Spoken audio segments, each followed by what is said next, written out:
La leggenda di Aracne. Si narra che Aracne fosse una bella e aggraziata fanciulla, molto abile nell'arte della tessitura, che viveva con suo padre e sua sorella a Colofone, città della Lidia, terra famosa per le porpore e i pregiati tessuti. La fama di Aracne era nota in tutta la regione, tanto che molte persone si recavano a Colofone solo per poter ammirare i suoi meravigliosi tessuti.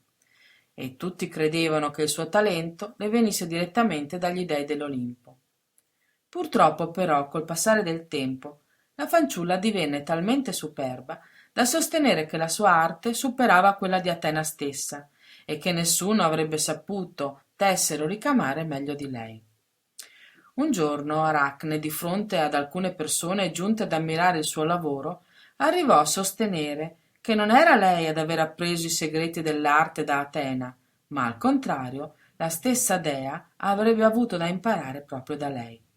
E subito dopo, presa da una smisurata superbia, dichiarò a voce alta che avrebbe potuto dimostrare di essere la più capace tessitrice tra gli uomini e gli dei immortali, sfidando la dea in una pubblica gara.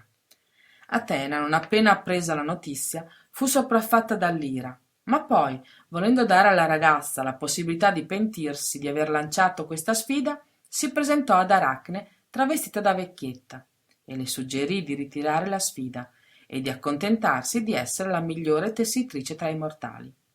In caso contrario, aggiunse Atena sempre sotto mentite spoglie, la dea avrebbe potuto adirarsi e Aracne avrebbe dovuto affrontare la sua collera.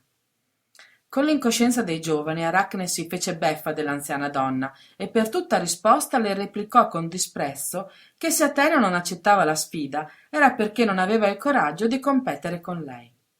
A quel punto Atena non seppe resistere all'offesa e non più trattenendo la sua ira abbandonò le sembianze di anziana donna e si rivelò in tutta la sua forza e bellezza di dea. Dichiarò quindi accettata la sfida di Aracne e che la loro bravura sarebbe stata messa alla prova con la tessitura di un arazzo.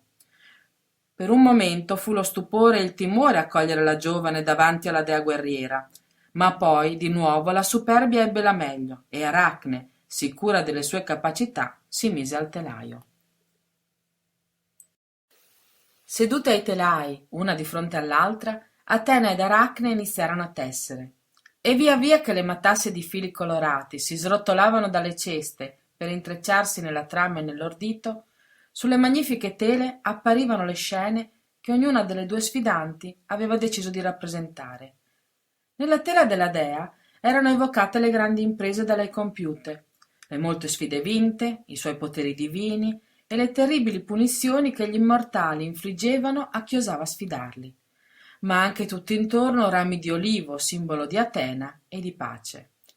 Aracne, invece, decise di raffigurare gli inganni degli dei, per ottenere l'amore di ninfe e donne mortali, i loro travestimenti e le loro perfidie, che spesso portavano alla morte le povere giovani.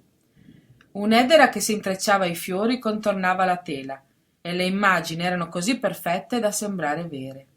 Alla fine, completate le tele, la dea non poté che ammirare la bellezza e la perfezione di quella di Aracne e l'abilità della giovane ben superiore persino alla sua.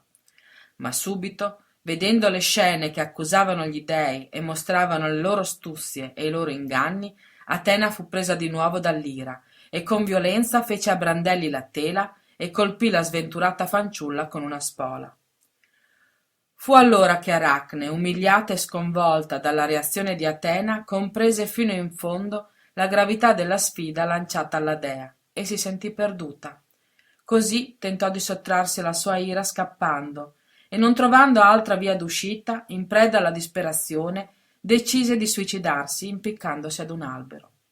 Ma Atena la raggiunse prima che riuscisse nel suo proposito, pensando che quello di morire così sarebbe stato un castigo troppo leggero per la superbia dimostrata dalla fanciulla. Fu per questo che salvò Aracne, ma lasciandola appesa all'albero la trasformò in un gigantesco e mostruoso ragno, condannando l'incauta giovane e con lei tutta la sua discendenza a tessere per il resto dei suoi giorni complicate quanto micidiali ragnatele.